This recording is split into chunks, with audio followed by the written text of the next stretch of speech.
What if your emotional patterns weren't random, but instinctual? And what if your Enneagram subtype carried a specific emotional habit that shaped how you show up in the world? Well, in this deep and insightful episode, I'm joined by Joanne Kim, a therapist and Enneagram teacher, to explore the emotional layer of the Enneagram you may have overlooked. Joanne is an Enneagram and brain spotting therapist in Silicon Valley.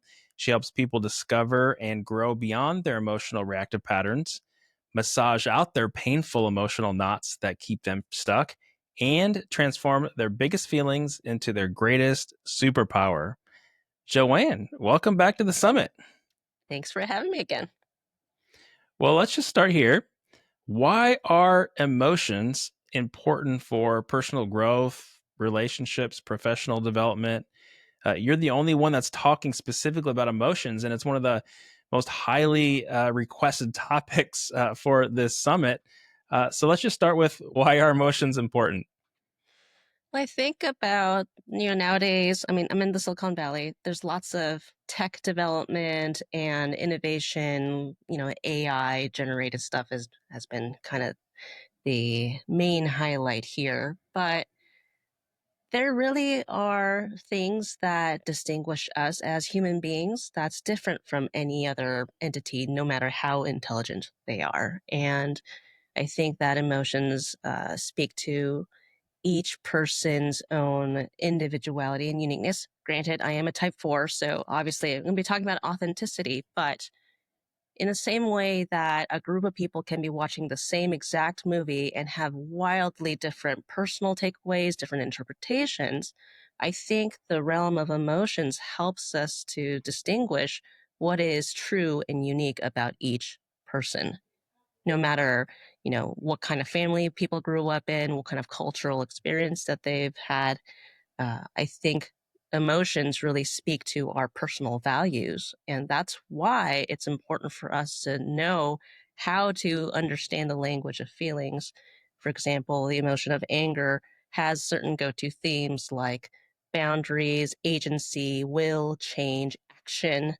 In the emotion of sadness often speaks to connection, belonging, identity, worth, things like that. So if we completely block out the realm of emotions, then we're losing out on a lot of who we are as individual human beings, not just some roles that we play functionally, like a lot of ones and threes or social dominant types might be. So, uh, this is a topic that's really central to who I am and the work that that I do. And it's not because I have a type 4 setup.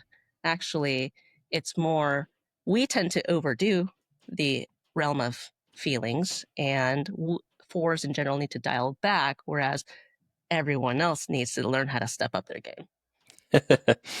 Yeah. Well, I think Enneagram 4s, like yourself, you're good guides into helping us navigate the emotional realm.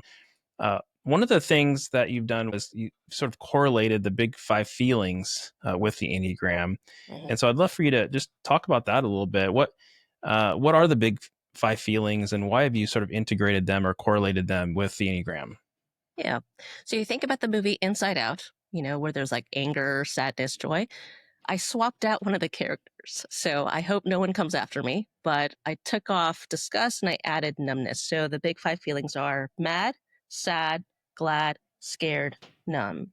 And the reason why I went with that is that we want to start off with our primary emotions of anger, sadness, joy, fear. Those are feelings that babies have as soon as they're born. It's kind of hardwired into our essence, our being. Whereas certain emotions like shame are more advanced. We kind of need to grow up as human beings, have some more brain development, and know that there's a whole world outside of our immediate experience for us to then learn like the nuances, like the difference between agitation, impatience, and frustration. They're all under the umbrella of anger, but technically they point to different dimensions. I swapped out disgust, added in numbness, because numbness is not the absence of feelings, but it's the presence of a very specific one. And often when people engage in a state of numbness, you ask them like, "How are you feeling?" And they're like, "I don't feel anything." I don't there are moments when we really don't have a particular feeling in the moment, but oftentimes we actually have more feelings than we can handle or more feelings than we can understand.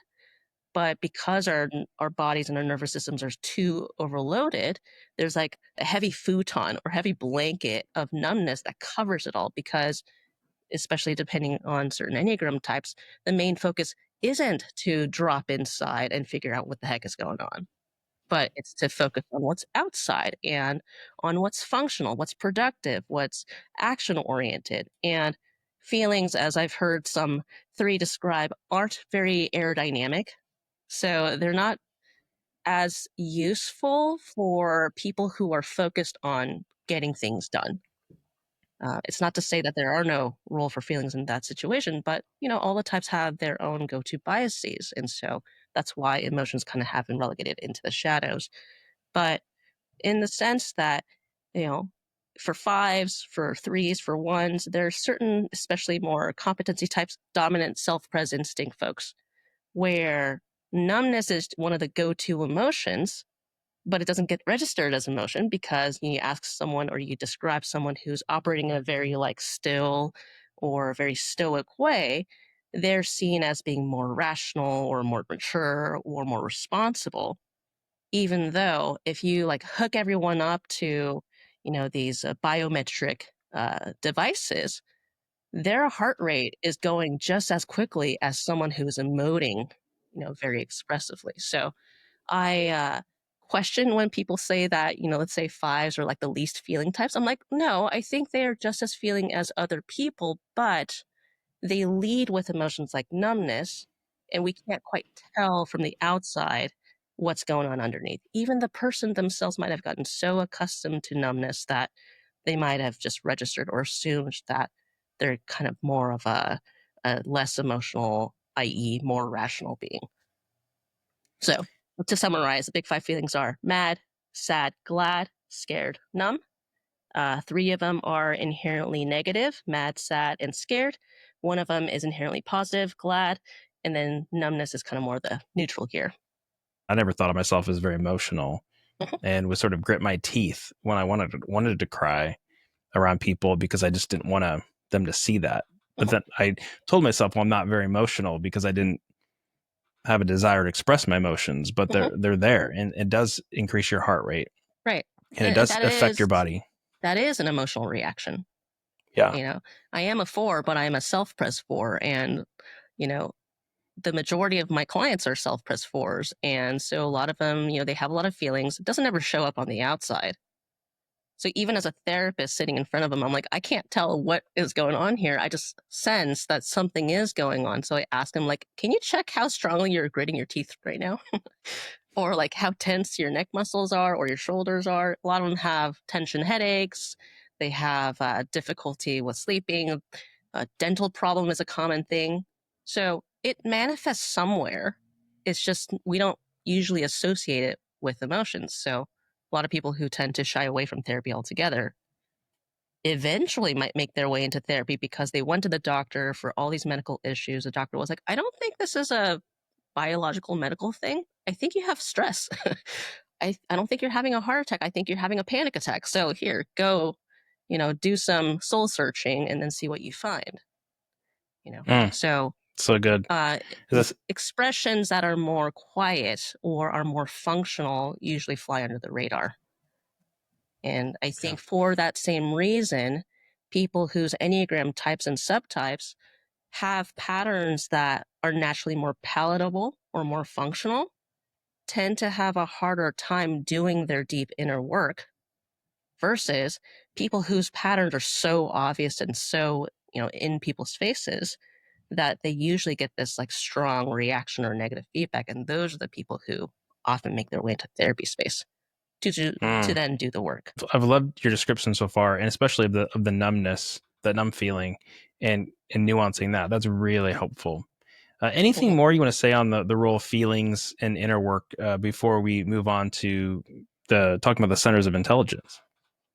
If I were to throw out a $5 word out there for people to kind of do some digging, it's the word alexithymia. And the word literally means to not have words for feelings. Mm, wow. And especially people who grow up in homes that don't speak the language of feelings.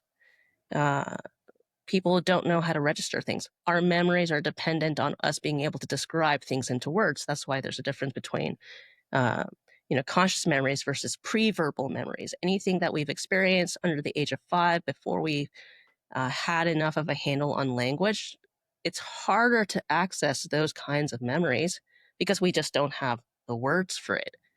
So another reason why people might be so resistant or wary of the realm of feelings is because they don't have the language to put towards their experiences, let alone tell the difference between different feelings. And so I hope that in my work and a lot of the things that we learn about ourselves in the Enneagram, the books, the seminars that are out there, if it does nothing else, I hope that it gives words to a lot of these invisible and internal subterranean experiences that we have. That's so good, Joanne. Well, you've taught on how emotions relate to the three centers of intelligence. So before kind of zooming out from type and looking at the centers, so the body, heart, and head Mhm. triads, can you teach us or coach us up on the centers and how they relate to emotions? Yeah. Mad, sad, glad, scared, numb. Of the big 5, I said bad, sad, scared. Those are the 3 negative feelings.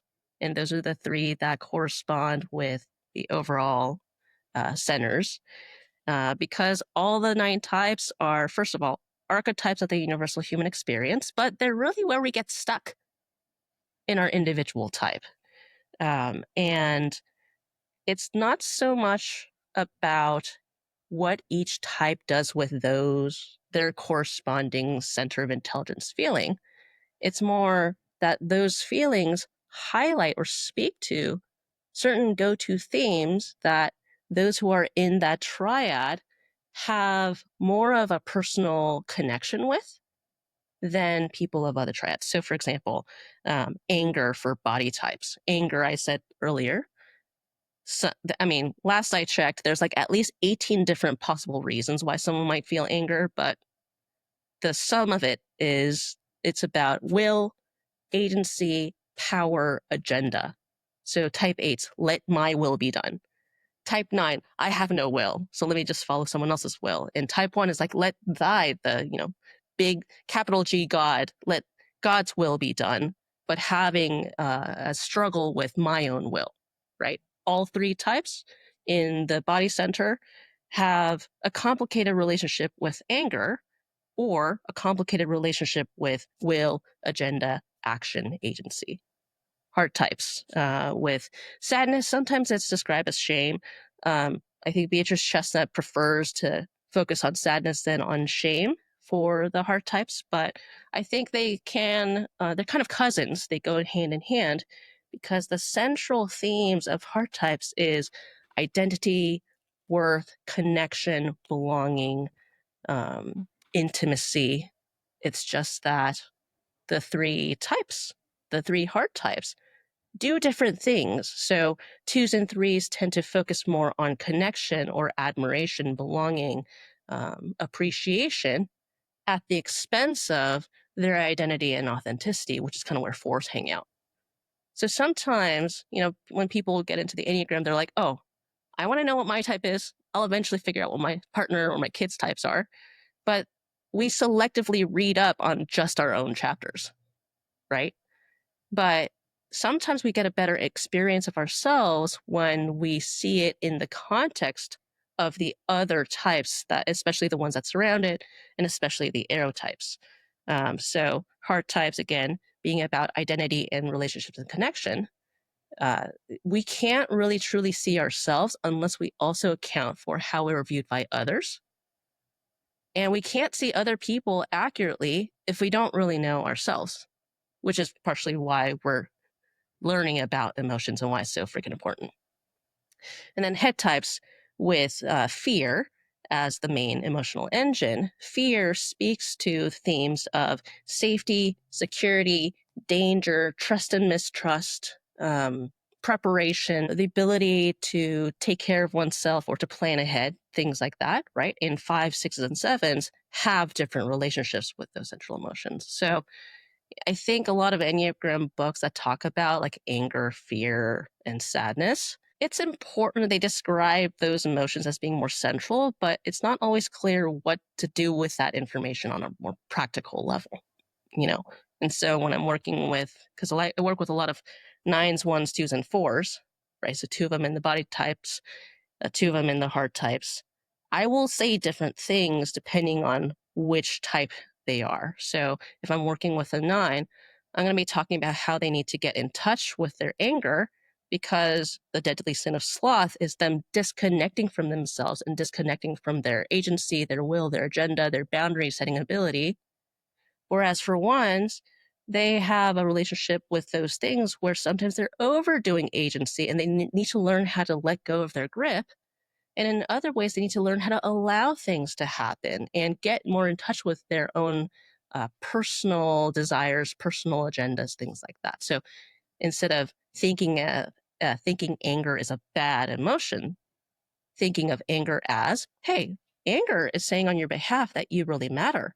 How about you let it do its job instead of always being at war with it, right? So body types, anger, each type has a complicated relationship with anger and those themes. Heart types, a different relationship with sadness and identity and relationships. Head types, different types have different relationships with fear and how it speaks to safety, security, trust, mistrust, preparation, things like that. Oh, and the future. I think that's a big one. So Body good. types with the present, heart types with the past. We have still a lot more to go, but I just want to say this has been just a fun journey so far, Joanne. I do like saying that fours are the deep sea divers of the human psyche. And what you're articulating for us right now is like what's going on under the surface of our lives.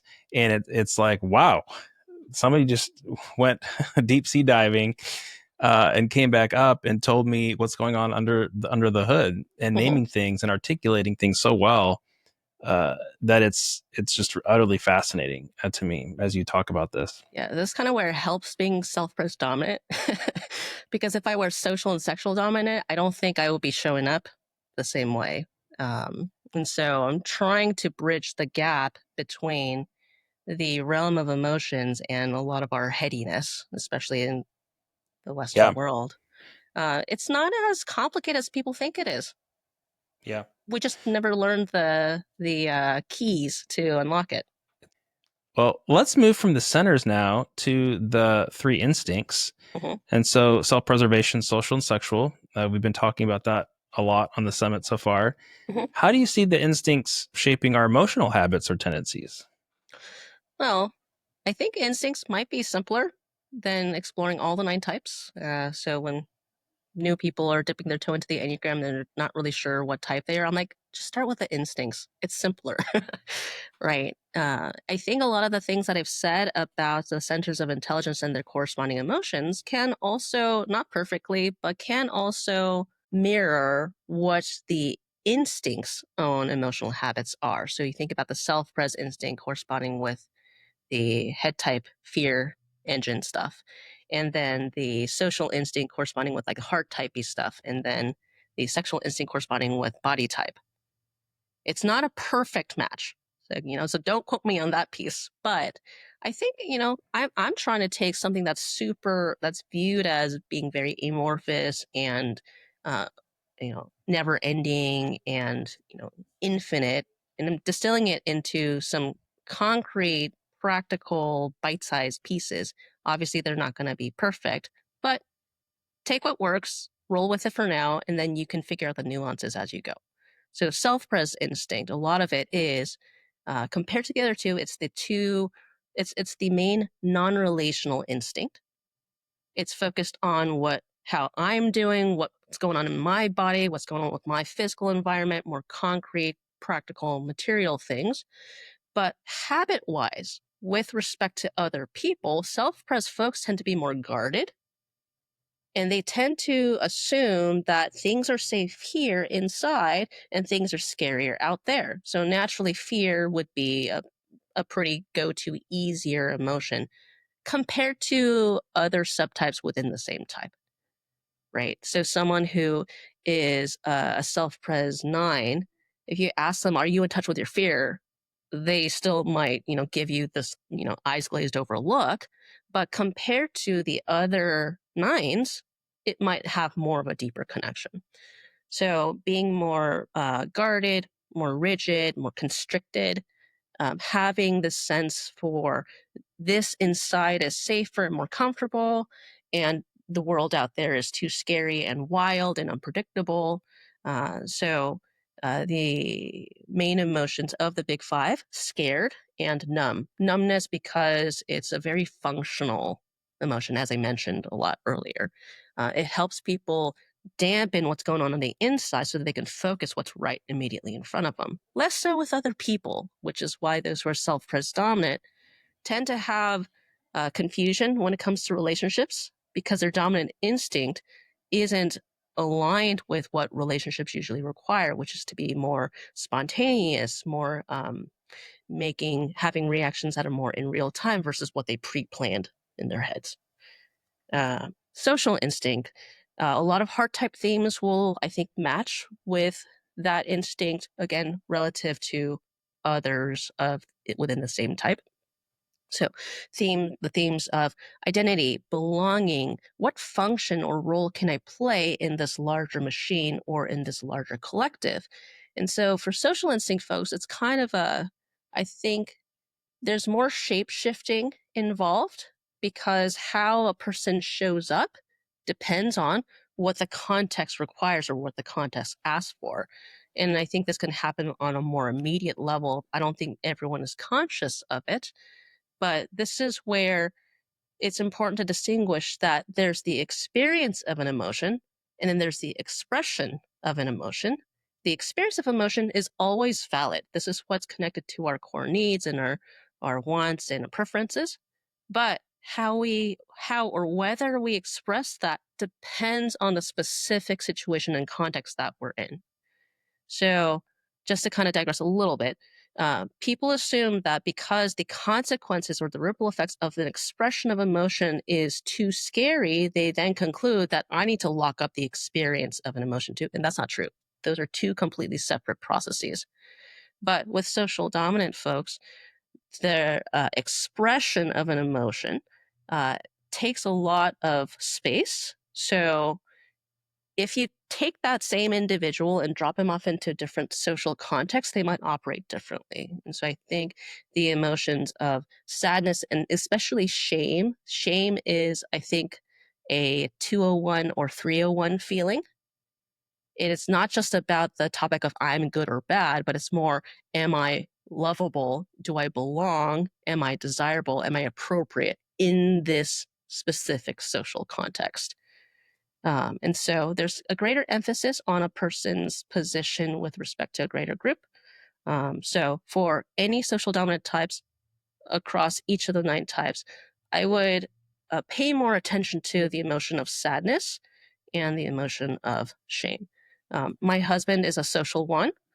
And I think what people don't usually think about in 1s is that there's a very deep sadness. But I think that's louder for social 1s because that autopilot is designed to be removed from everyone else, to be the role model, to be the teacher. And there's not a whole lot of sense of connectedness and belonging with everyone else. So, type 1, we don't think about sadness or shame with them per se, except the good or bad thing. But again, with respect to other ones, that theme would be louder. And then getting to the sexual instinct. I don't know if you had a question. No, if you're just looking at the centers, and I've never explored instincts before, and you think of the head center as being more scared or anxious, Mm-hmm. but you're a self-pres dominant person, Mhm. it's like, oh no, I am scared. I am more guarded. And that makes sense. I have permission to name that, Mhm. and you can see why as you describe the self-pres instinct. And similarly, you said that social dominance can have sadness and shame. And so that's true of all social dominance, not just those who are in the shame triad with the twos, threes, and fours, the heart Yeah. triad. So again, that's helpful information because you're like, well, how do I reconcile that if I'm not a part of the shame triad, but Right. I'm a social six that feels shame when I'm excluded from my Right. social community? So I'm saying this is a really helpful new layer.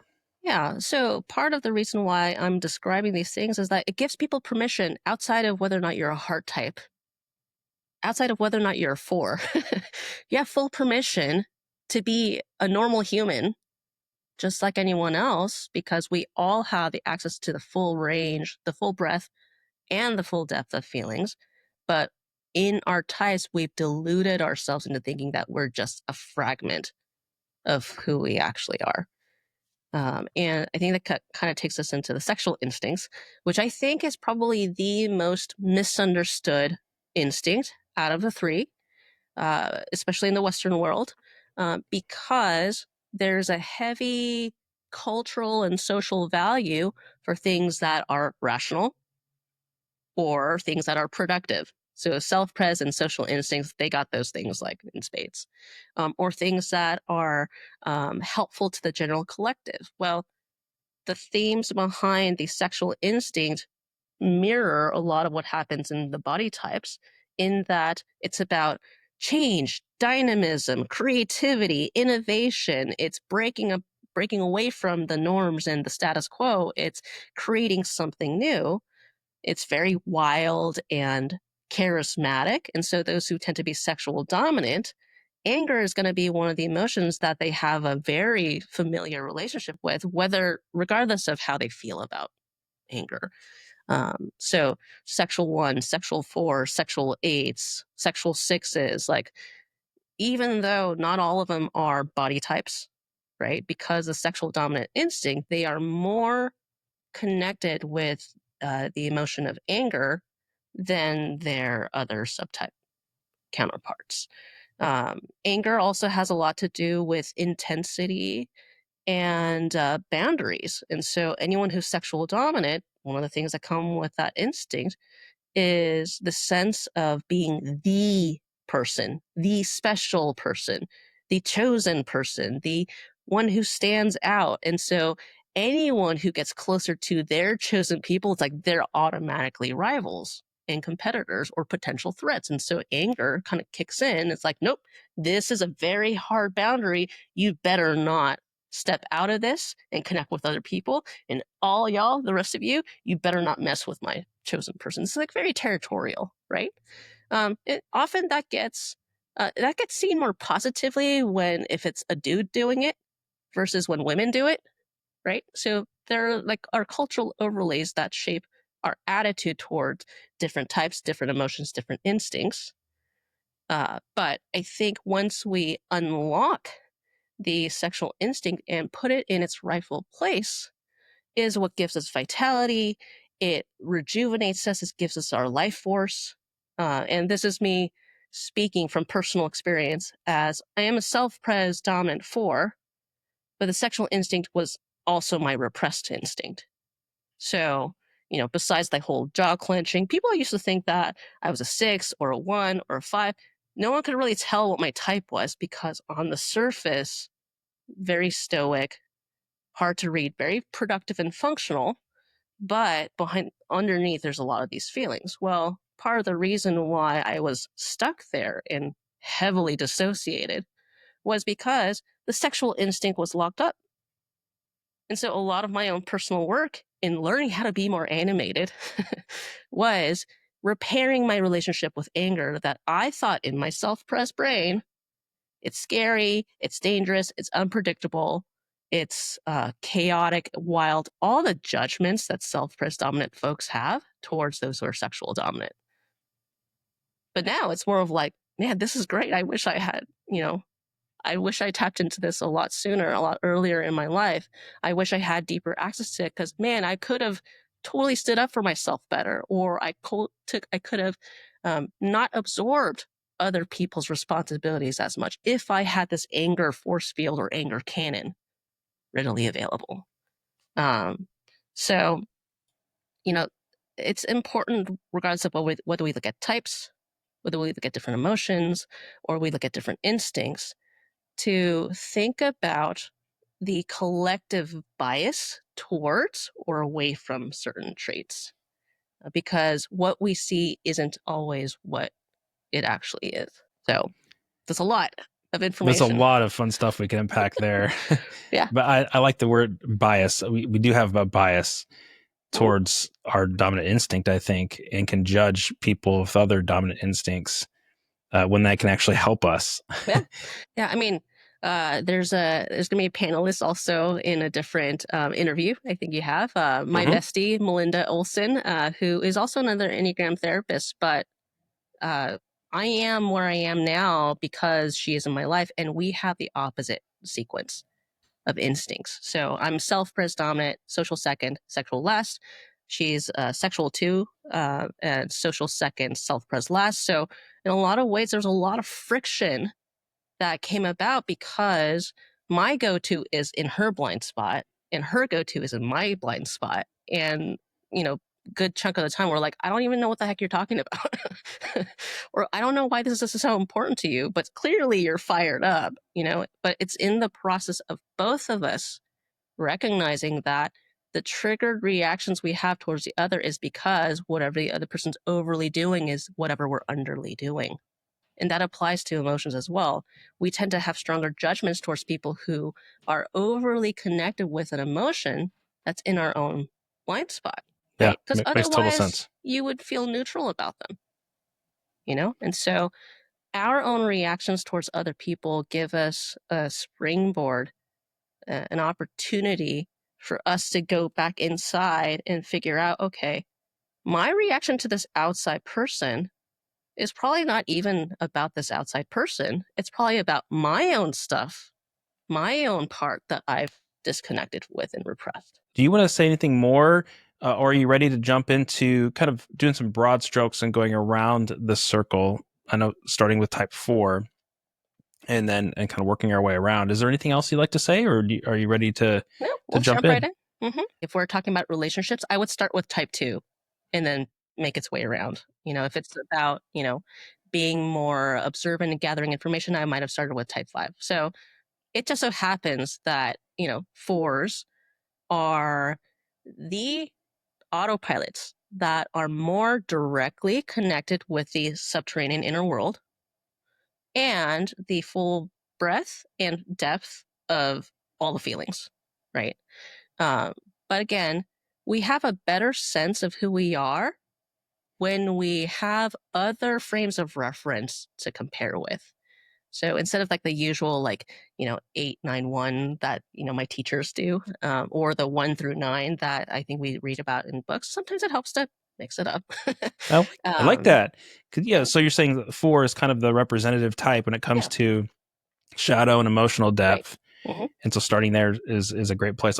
Makes sense to me. Oh, I'm ready Yeah. to dive in. Yeah, because if you think about fours, like it's flanked by 3s and 5s, and 3s and 5s are some of the types that are least associated with feelings. So we'll make our way around.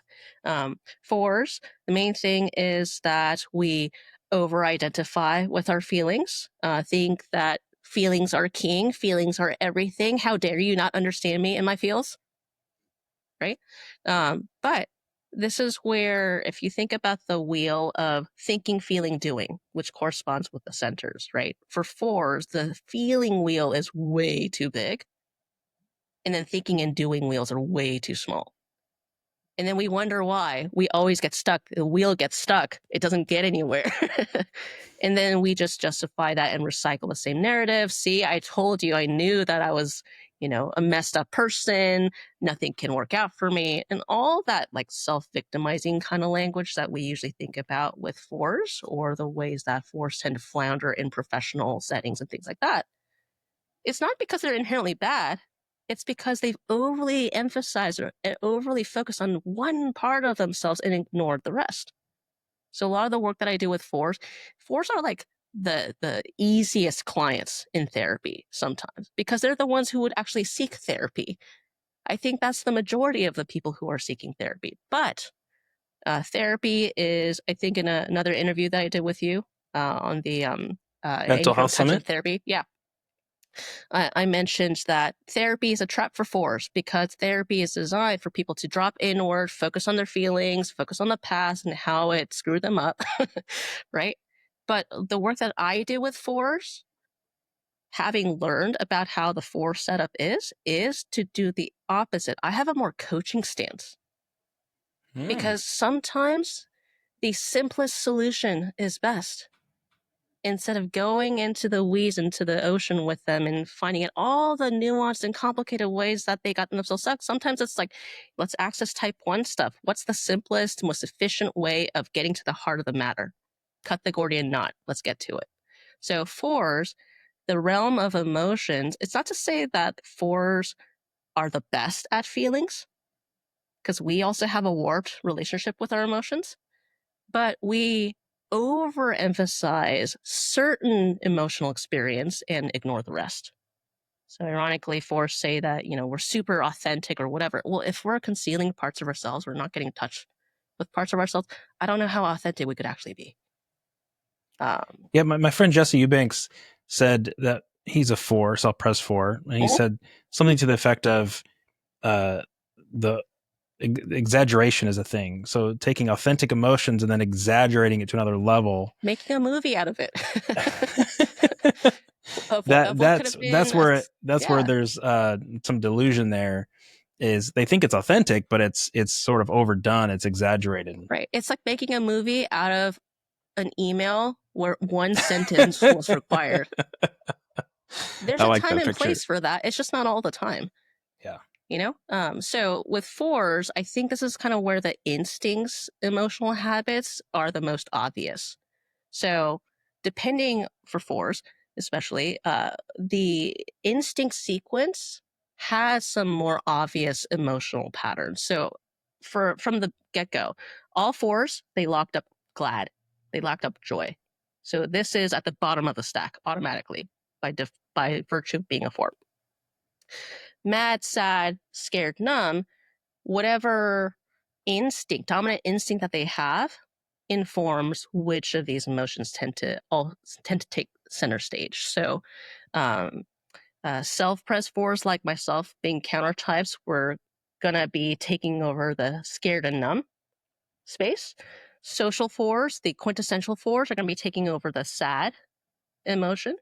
And then sexual fours, anger, they're going to be leading with anger. So even though all fours are still centered around sadness and shame, what manifests, what is expressed on the outside is either numbness and fear for self-pres dominant fours, sadness for social fours, and anger for sexual fours.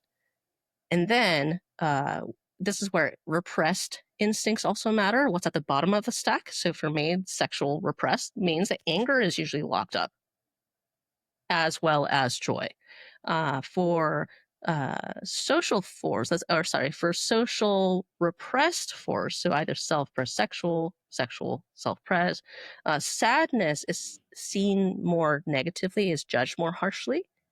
And then anyone who is self-pres repressed tends to be more dynamic, more wild, but they're usually leaving dead bodies in their wake, And so they tend to have a harder time, not that they can't, but they have a harder time thinking about or assessing the danger for things, kind of putting themselves out there, giving all of themselves away in their relationships, and then wondering why they're completely devastated when their partner leaves, type of thing. So this also can translate over to other types too, but fours, it's the most obvious. But again, the issue with fours is not that we're issues.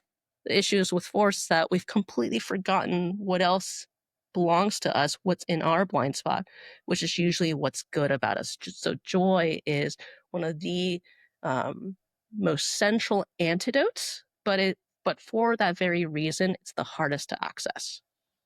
So if you're 4, you're not going to be able to access joy right away. And that's not a problem. But the way that you access joy is by rounding out your relationship with the other emotions. So self-pres, dominant, sexual, repressed 4. I had to learn how to release some of that fear orientation and that numbness and summon a bit more of that dynamic sexual instinct, get more in touch with my anger, learn how to speak out more directly. And as I've rounded out the rest of these, it was easier for me to also connect with joy. So if you're having a difficult time with any particular emotion, that's not a problem. Go with what's easiest, what's more readily accessible, and you'll eventually make your way around to the rest.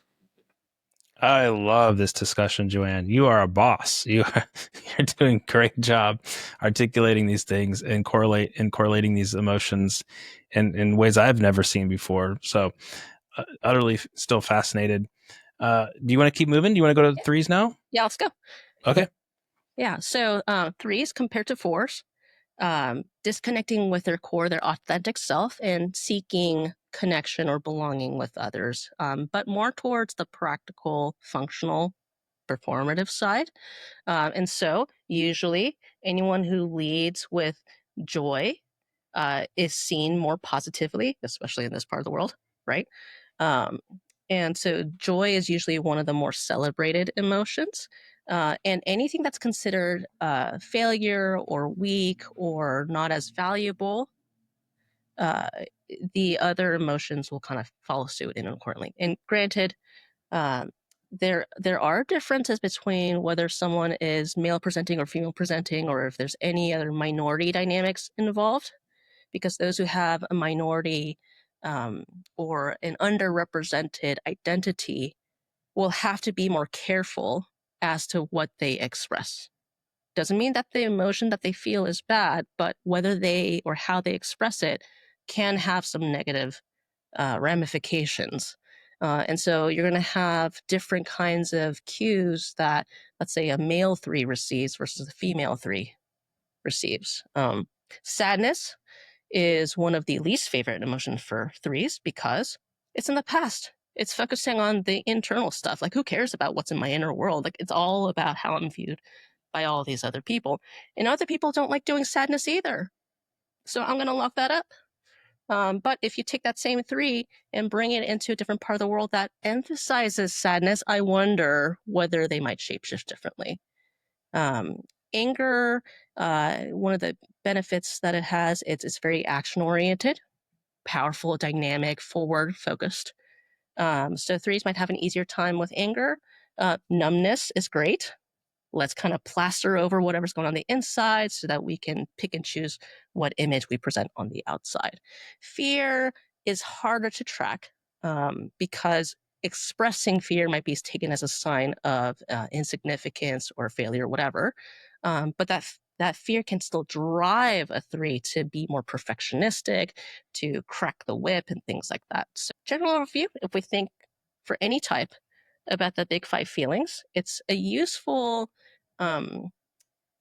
framework for each person to kind of check in. Okay, what is my relationship with each of these feelings? And it'll likely track with their type and subtype distinctions. So, any thoughts given you have a type 3 autopilot? Especially self-pres 3, yeah?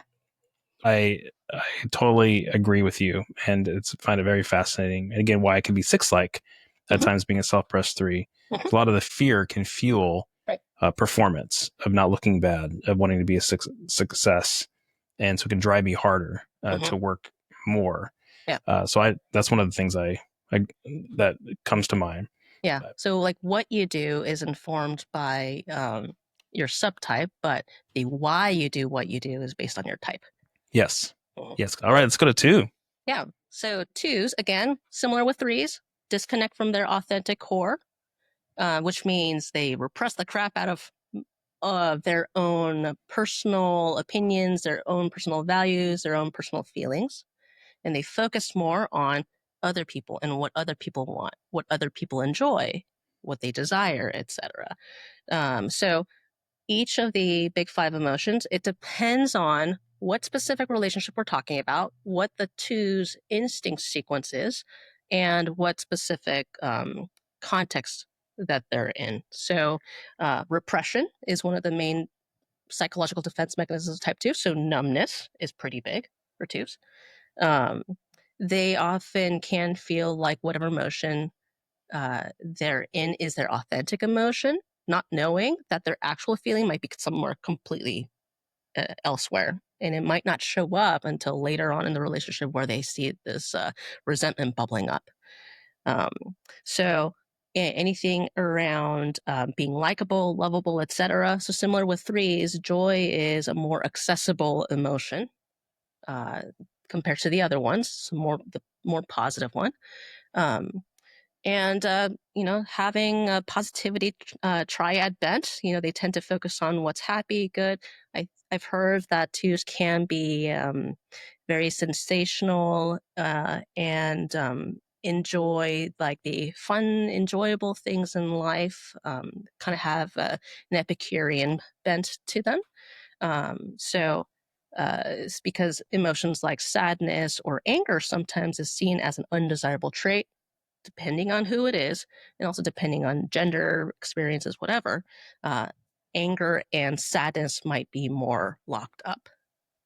But anger and sadness are the 2 emotions that speak to a person's core self. Anger says, this is who I am, these are my values, these are my agendas, and I'm going to make it happen. Hence, they have that arrow aligned to type 8, which I'll get into in a bit. And sadness, they have that line to type 4 that says, this is who I am, this is what I value, this is who I am authentically, who I am at my core, independently of other people. So usually anger and sadness might be more dampened. Numbness kind of helps provide that filter, that gap between outside and inside. And then what they express usually is more joy. Fear kind of depending on the specific instinct. So sexual 2 might be more focused or more anxious on like how are me and my partner doing, or how are me and my bestie doing, versus a self-pressed 2 might be more like, oh my gosh, I don't want to be given all this responsibility. I don't want to be put in front to do some public speaking or things like that. So yeah, 2 in a nutshell. Perfect. Love it. Well, let's keep going for the sake of time. Let's go to type 1. Yeah. 1s, earlier I said body type, action, will, agenda. But 1s, compared to the other 2 anger or body triad folks, have a complicated relationship with their anger. So they're not at ease with it. So I describe 1s as a car that always has its emergency brakes on. So it can move back or forward, but it loses a lot of its energy because it dissipates in terms of heat. So constantly being agitated, irritable, tense, a lot of this constriction action going on. So in a lot of ways mirrors a lot of the self-pres habits. But like with, I think type 1 and type 4 are the most negative types of the 9. So joy is locked up. And sadness, it's not practical. It's seen to be pointless, useless. What's the point? There's nothing that we can do about it. Why are you bringing this up? Like, a parent who judges their kid because their ice cream fell onto the floor and like, dude, it's not a big deal. I could just get you another one.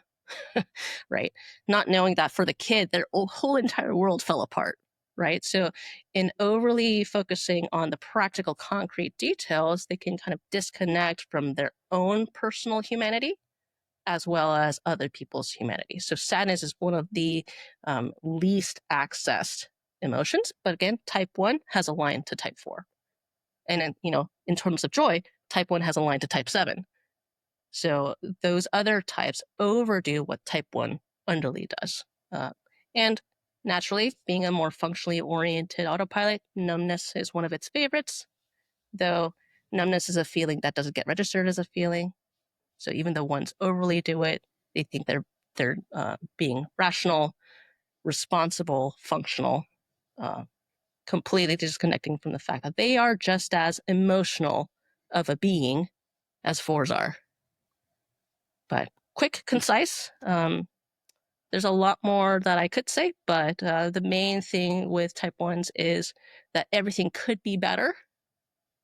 So there's overemphasis on the negative emotions and underemphasis on the positive ones. I like the emergency brake Yeah. illustration, and how like sexual ones might be able to take that brake off more and use it as fuel to go. Mm-hmm. And that's what's helpful of why sexual ones manifest differently than Mm-hmm. the other And subtypes. self-pres ones will keep that emergency brake on at all times. Yep. Or a self-pres one, if somebody drops the ice cream, like you mentioned, uh, maybe things start feeling out of control, and so they'll get angry because things aren't perfect. Whereas a social one might get angry at the person dropping the ice cream cone because they're not disciplined enough to hold it right. It just shows you the motivations behind why they might be getting angry. I mean, my husband, who's a social one, in that scenario would actually be very cool and collected and make that into a teaching opportunity. Even though on the inside he might be like, annoyed and seething or whatever, he registers it as it's not good for me to lash out at this kid, but let me make something of this. Let me coach them through, like, what happened there, buddy? So the reaction formation, the main defense mechanism of type 1 is that what ones express outward is the opposite of what they feel on the inside. That's That's why it's good. hard to tell. That's good, Joanne. Yeah. Okay, let's move to nines. Yeah, nines. Cars are neutral gear. So if they're in motion, they'll stay in motion. If they're at rest, they'll stay at rest. But part of it is because they've disconnected themselves from the gas pedal, right? Helpful. The ability to vroom, to rev their engine and to initiate something. And so nines tend to disconnect from anger because they think it's too it's too much. It's too much. It's too energy consuming. It's too exhausting. It's too uncontrollable. It's too uncomfortable. Let's just not. Let's just not. Um, and so numbness is probably the most favorite emotion because it's just like, shh, let's just quiet everything down. Don't disturb. Enter into your Winnie the Pooh mode. Everything is fine. Everything is chill. So, numbness is what is the probably the thickest compared to the other types. Maybe type 5 might be an exception. And if any emotion does show up, it's going to be joy, but not like excitement, exuberance, like super the dynamic celebratory joy, because that also draws too much attention. So let's go for like the quiet, subtle goodness. And then let's shove everything beneath. Fear might be something, but if you ask someone who's a 9 what they're afraid of, compared to other types, I don't know how readily they could even access their fear to even speak to it. So alexithymia, the thing that I was describing in the beginning, I think type 9s with the deficit of sloth, of falling asleep to oneself, for 9s, alexithymia might be one of the more obvious expressions of that. Not having words for things. So if things feel okay on the inside, on the outside, everything's fine. Let's narcotize or quiet everything down.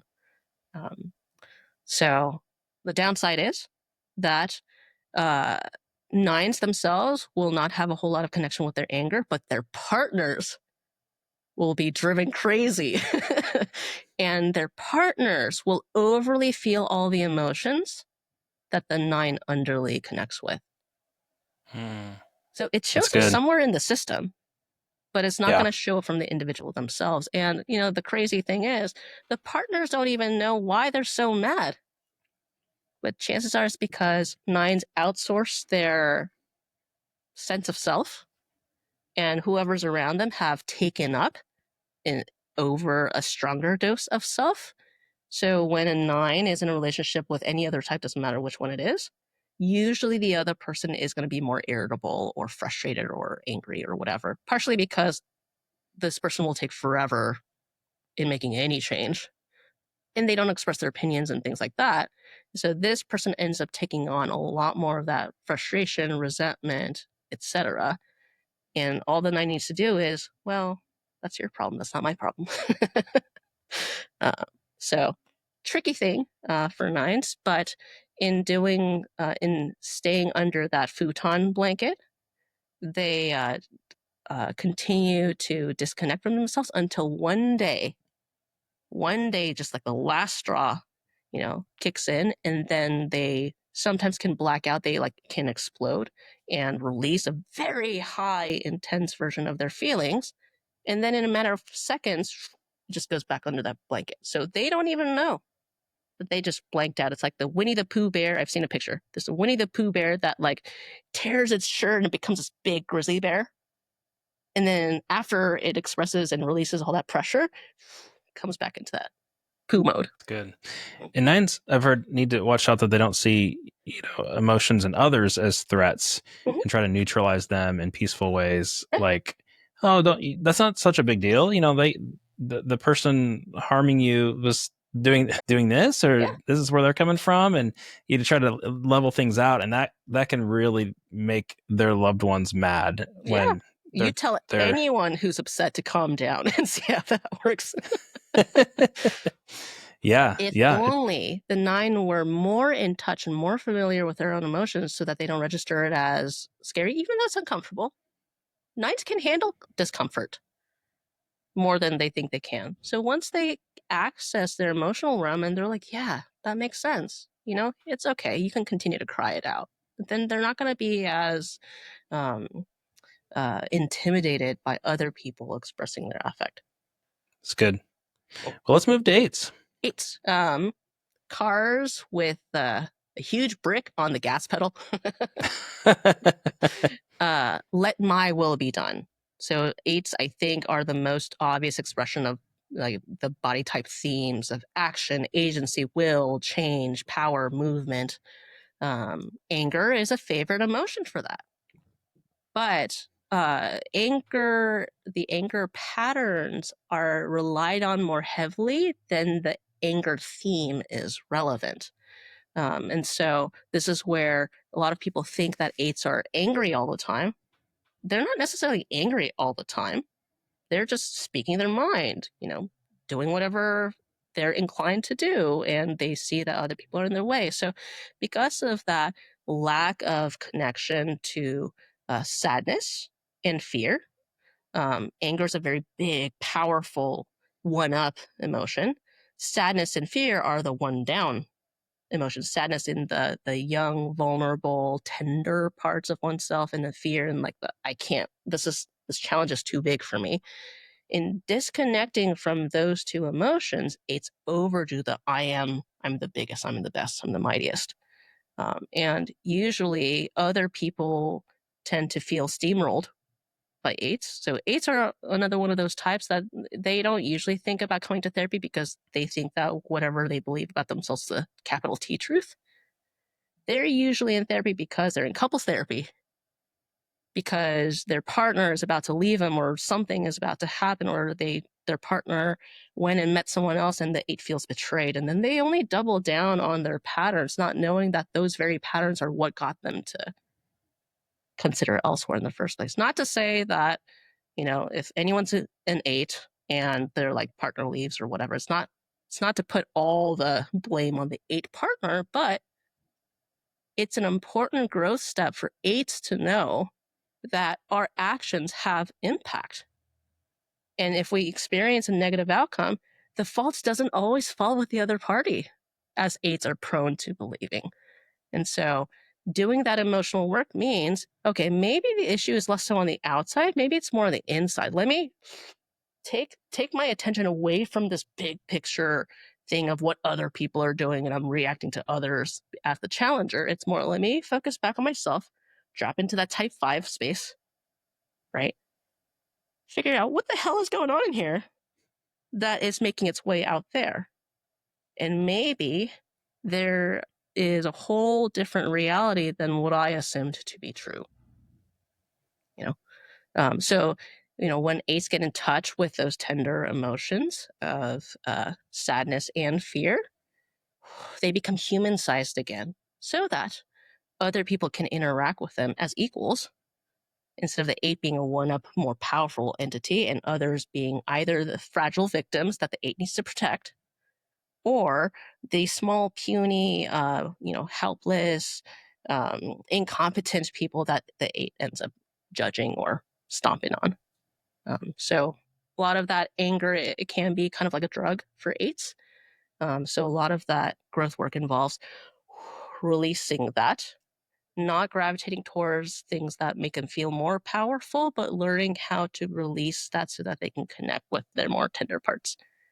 So the book, the children's book, The Rabbit Listened, will be a great book I would recommend for eights. Not too complicated, but it's like, oh, how you show up in other people's eyes, namely as heart types are used to orienting themselves, might come in handy for eights in being even more effective in their relationships, in their professionalism, things like that. Anything that What involves other people. what book is that called again? The Rabbit Listened. So I'm gonna order that book. Mhm. And yeah, I've heard eights feel all their emotions as anger. So it's like the feelings wheel. It has one big thing that Yeah, says anger on it, and I'm it's constantly trying to get my son to tap into to see when he's sad, trying to move him to feel that sadness. yeah. Eights, I think, get anger and intensity mixed up. Mm-hmm. So fine. The next emotion in line that can be just as intense as sadness. So that might be a window into the rest of the emotions Huh. compared to So good. joy, let's say. Well, let's move to sevens. Yeah. Sevens, exact opposite of type fours in the way that ones are as well, right? Overdoing joy, underdoing sadness. What they do with anger kind of depends on their subtype, and it's more like feeling frustrated or restricted. But as soon as they get their freedom again, it's not what lingers with them. Um, Even though sevens are in the head triad and fear is a common theme for sevens, I don't know how in touch with fear sevens are, because they rationalize and they've somehow weaseled their way out of tricky situations that would keep them trapped anyway.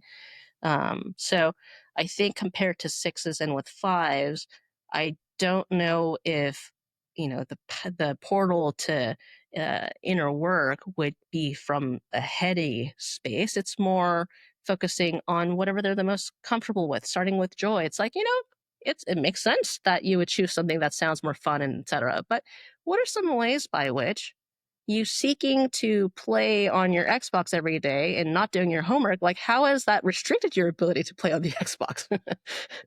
Right? In showing how the pursuit of joy at whatever cost is what brings about cost. And so numbness is also another favorite emotion for sevens, but it doesn't get registered as emotion. Sevens and nines, compared to other types, when you ask them about their early life experiences, they usually say it's a lot better than it probably actually was. So focusing on the past, which is in the realm of sadness and for stuff and whatever, is not going to be as easy for them to access. So fine, they might focus more on the future. And if you're a helping professional working with sevens, I might say, great, let's bring about more joy for you. But what are some things that are actually accidentally restricting you because you've kind of painted yourself into a corner? What might be some ways that some harder or more tedious or boring experiences might actually, in the long run, give you more opportunities? What are some, ways by which you can tap into just a little bit of sadness so that your relationship with your partner is even better? And even more enjoyable because you're not bickering all the time about whether or not you're going to do the dishes, type of stuff. So good. Oh. Yeah, let's move to sixes now. Sixes, the most obviously connected type to fear, safety, security, danger, warning. Duh, that's pretty easy for us to associate with sixes. But like with four, subtype really matters. So if you think of type 6 has patterns that mirror the signs of PTSD. So sometimes I've heard sixes be described as having PTSD, not post-traumatic stress disorder, but pre-traumatic stress disorder, because they create these narratives that they're then feeling flooded and overwhelmed and things like that. Sixes also help us to know some differences between the instincts, emotional habits. So, you've heard flight, and freeze, right? If you add fawn in there, self-predominant sixes and self-predominant folks in general, flight and freeze. Social dominant folks are social sixes, more fawn. How can I orient myself and follow the rules of the system so that I'm going to be safe? And sexual sixes or sexual dominant folks fight. And so, depending on their instinct sequence, what happens to the other emotions varies accordingly. Let's see, sadness. I think it's maybe for social sixes, it might be easier to think about sadness or, do some more digging around that. Sexual sixes, we know them to be, more expressive and sometimes even more explosive. So anger is harder to track for this. Or sexual sixes, if that instinct is repressed, then we're going to see a louder version of fear show up. Sixes don't trust joy and goodness, because as soon as, and fours and ones would also resonate, as soon as someone opens oneself up to the possibility of joy, they also expose themselves to the possibility of losing it, of messing it up, or whatever. So it feels less controllable. So sixes generally tend to disconnect from goodness. It's like, when's the other shoe going to drop? So until sixes know how to connect more with the present, like currently they're safe, I think they're going to have a hard time accessing with what's good, because joy, out of all the emotions, is about the present. Sadness is about the past. Fear is about the future. Anger can be about the present, but, depends on what the instinct setup is. I can see why allowing yourself to experience joy might feel dangerous, because what if something happens while I'm experiencing joy? What if the shoe drops? Yep. Yeah. One more piece about sixes, especially sixes in like workplaces, right? Main defense mechanism of sixes is projection. And what they tend to project is power, anger. And so they often make themselves like smaller than they actually are, which means they tend to make whatever's on the outside bigger than they actually are. And so if sixes in general, not just sexual sixes, but sixes can take back whatever they projected out, take back that strength, take back that power, take back that, reclaim what is rightfully theirs, that they can take care of themselves. They can be okay.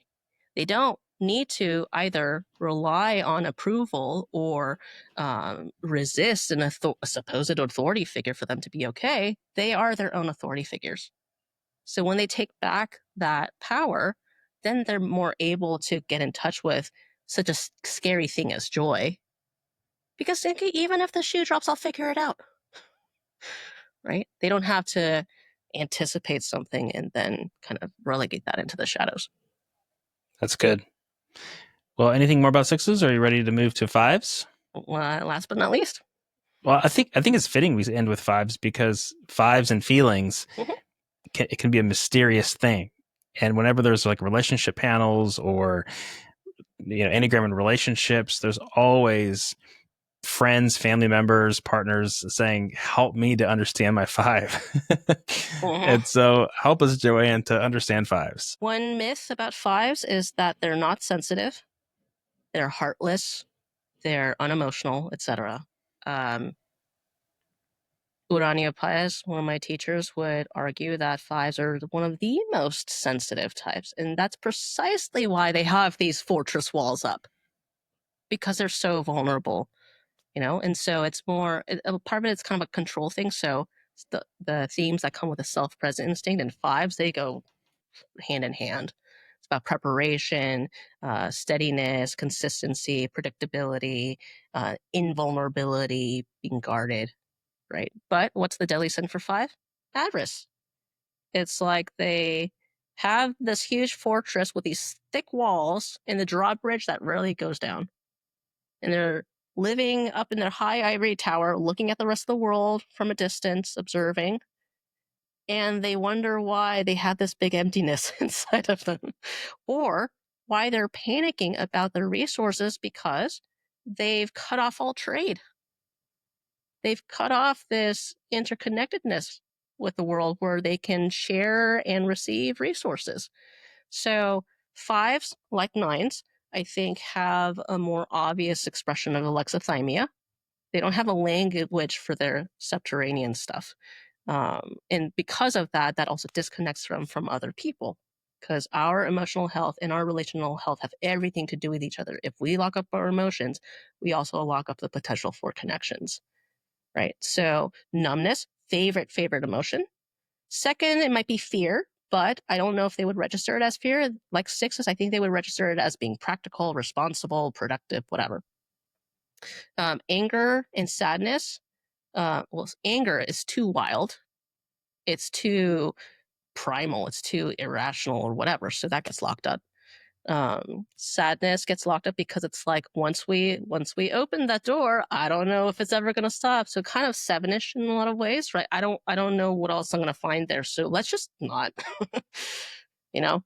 But they might be very good at consuming things that involve emotions, but from a safe distance. So watching movies, listening to music is a big one. But it's more managed, right? It's going to be less so being in relationships with other people. So again, like with nines, if a person has locked up most of their emotions, who's going to be the feely one? Usually their partners. And it's not because there's something wrong with their partners. It's because someone in the system has got to tap into the realm of feelings.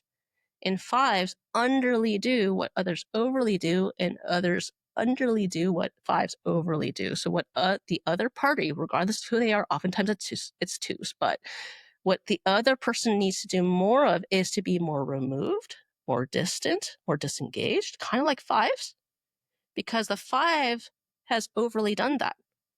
You know, so if anytime there's like a relationship, there's a dynamic called pursue withdraw. There's someone who pursues, the one who initiates problems, the one who gets frustrated and expresses it more directly, and the other person who's very like chill, rational, or heady, or removed, or cool, right? When these two are, they usually come together as a set. When they get into a fight, usually the louder party gets judged and blamed for causing problems in the relationship, when in fact, the person who's holding the power is the person who's quiet. So this person needs to be more connected with what they're not okay with and bring it forth to initiate that conversation so that it's not all up to this person to do it. So, you know, there's even a whole podcast episode for people who are in relationship with fives in the Enneagram 2.0 channel. And I wouldn't be surprised if the majority of what comes up there is for fives to learn how to come down from that ivory tower and to let down their drawbridge. They don't need to completely expose themselves to everyone, but leave an option open for people to come in and out. The outside world isn't that scary and overwhelming as they think. Actually, when they re-engage life, they're like, oh, great, I have access to the full abundance of life. So I don't have to be stingy about it. And when they do that, when they come out and meet their partner's like, okay, fine, I'm not alone in this relationship. So I don't have to constantly sound the alarm anymore. So I think that's an example of how, in order to understand ourselves, we need to understand ourselves in a greater context. And learning more about other people gives us a clear picture of us. Learning more about ourselves gives us a greater picture into what's going on for other people. And then we're back to type 4. Yay. We did it. We made it all the way around. One thing that I haven't said yet, which would be helpful to state, is that you actually have a diagram that people can download with all the types, subtypes, and you have a couple freebies. You have the big feeler first aid kit. Mm-hmm. You have the emotional habits of Enneagram types chart. Yeah, that right here. That Ta-da. will, yeah, yeah, with a section for all the different triads and things like that. It's amazing. Well, those links will be below with your website and Instagram. And anything else you'd like to direct us to? How can we keep learning from you? Tell us more. Yeah, when I take off my Enneagram therapist hat, I am a feelings translator because I can't work with people outside of the state of California, according to my license. But this is not completely new information. I'm just trying to take what's normal human information and make it as accessible to people, regardless of their socioeconomic status or state line or time zone. And so I have lots of resources, especially for anyone who finds themselves to be a big feeler or a highly sensitive person or empath. My other uh, business branch is called Intelligent Emotions because emotions are rational. We just need to have the keys to unlock them. So lots of free stuff and blogs and online courses there. But if there's nothing else that people take away from this, I hope that it's um, that emotions have a logic of its own. They're not as wild and mysterious as people make them out to be. And this person who usually lives in the subterranean, I made it back onto ground level to tell everyone it's not that scary down there. There's a lot of good stuff that's inside. And so, if people don't voluntarily go down there on their own timeline, life will force people to go down there because it's a part of life. So I hope that people at least put it on their schedule, at least once a week for an hour at a time, that they check out what's down there because what's down there might be the missing pieces to whatever they're needing up. So good. I'm so happy that there's some outlets here for people to grab some resources from you. You have some videos on your website of what we're talking about right now, a video series that people can go watch right now, and so many great resources for you. And we'll have to definitely have you back again for the next mental health summit in the future. Yeah, exciting. Thank you so much for having me. And it's always a pleasure to be able to share with people different ways to be alive. Well, thank you so much for creating space for us to just impart your wonderful wisdom and all the experience that you've had so far as a therapist. It's been very, very beneficial to the hundreds of us today watching, maybe thousands. So I really, really appreciate you, Joanne. Thank you. Well, to those of you watching, don't go anywhere because we have more incredible speakers in the lineup today. As a reminder, you have the next 30 hours till noon Central tomorrow to watch as many sessions from today as you'd like. If you need more time, you can get the All Access Pass, which will give you lifetime access to all the videos, transcripts, podcast, playlist, workbook, bullet point session notes, and all kinds of other amazing resources. So be sure to check that out. But again, thanks for tuning in, and make sure to put into action and have some great conversations coming out of this conversation with Joanne. And we'll see you in the next interview.